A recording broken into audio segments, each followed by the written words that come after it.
میں اب جس شخص کو دعوت خطاب دینے جا رہا ہوں اس نوجوان نے فواد چودھری کا بے مثال مقابلہ کیا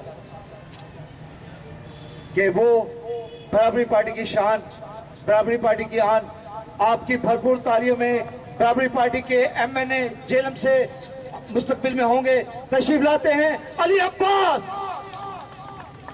بسم اللہ الرحمن الرحیم. السلام علیکم.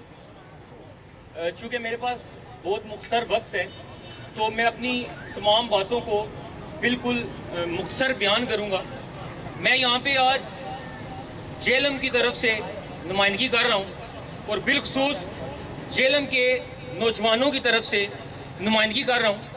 آج ہم جس مسئلے کے لیے یہاں پر اکٹھے ہوئے ہیں یہ تقریباً پاکستان میں رہنے والے ہر شہری کا مسئلہ ہے، یہ ہر محنت کش کا مسئلہ ہے، یہ ہر کسان اور عام انسان کا مسئلہ ہے.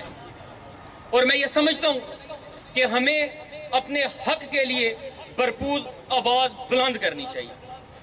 امام حسین علیہ السلام فرماتے ہیں کہ ظلم کے خلاف جتنی دیر سے اٹھو گے اتنی ہی زیادہ قربانیاں دینی پڑیں گی.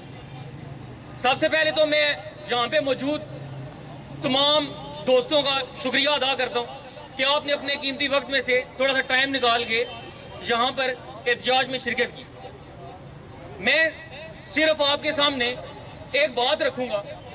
حال ہی میں عوام کے کچھ نمائندوں نے اسمبلی کے اندر جا کر اپنی سیلریز میں اضافہ کیا، حالانکہ ان کو عوام نے اپنے مسائل کے حل کے لیے چنا تھا. لیکن یہ لوگ جب اسمبلی کے اندر گئے تو انہوں نے بھی اپنی ذاتی مفادات کی خاطر کام کرنا شروع کر دیا. میں صرف ایک چھوٹی سی بات کروں گا کہ یہ حکمران اگر 16,500 میں گزارا نہیں کر سکتے تو یہ کیسے توقع کر سکتے ہیں کہ میرے طبقے کے لوگ 16,500 میں گزارا کریں گے. میں حکومت وقت سے یہ مطالبہ کرتا ہوں کہ پاکستان کے اندر بالخصوص پڑھا لکھا طبقہ جو اس ٹائم بے روزگاری کی وجہ سے نشہ آور ادویات کی لت میں لگ چکا ہے، مزید ان کو خراب ہونے سے روکا جائے.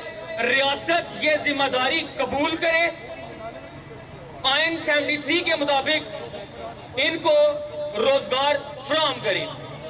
اور آخر میں ایک بار پھر آپ تمام دوست احباب کا دل سے شکر گزار ہوں. Thank you so much.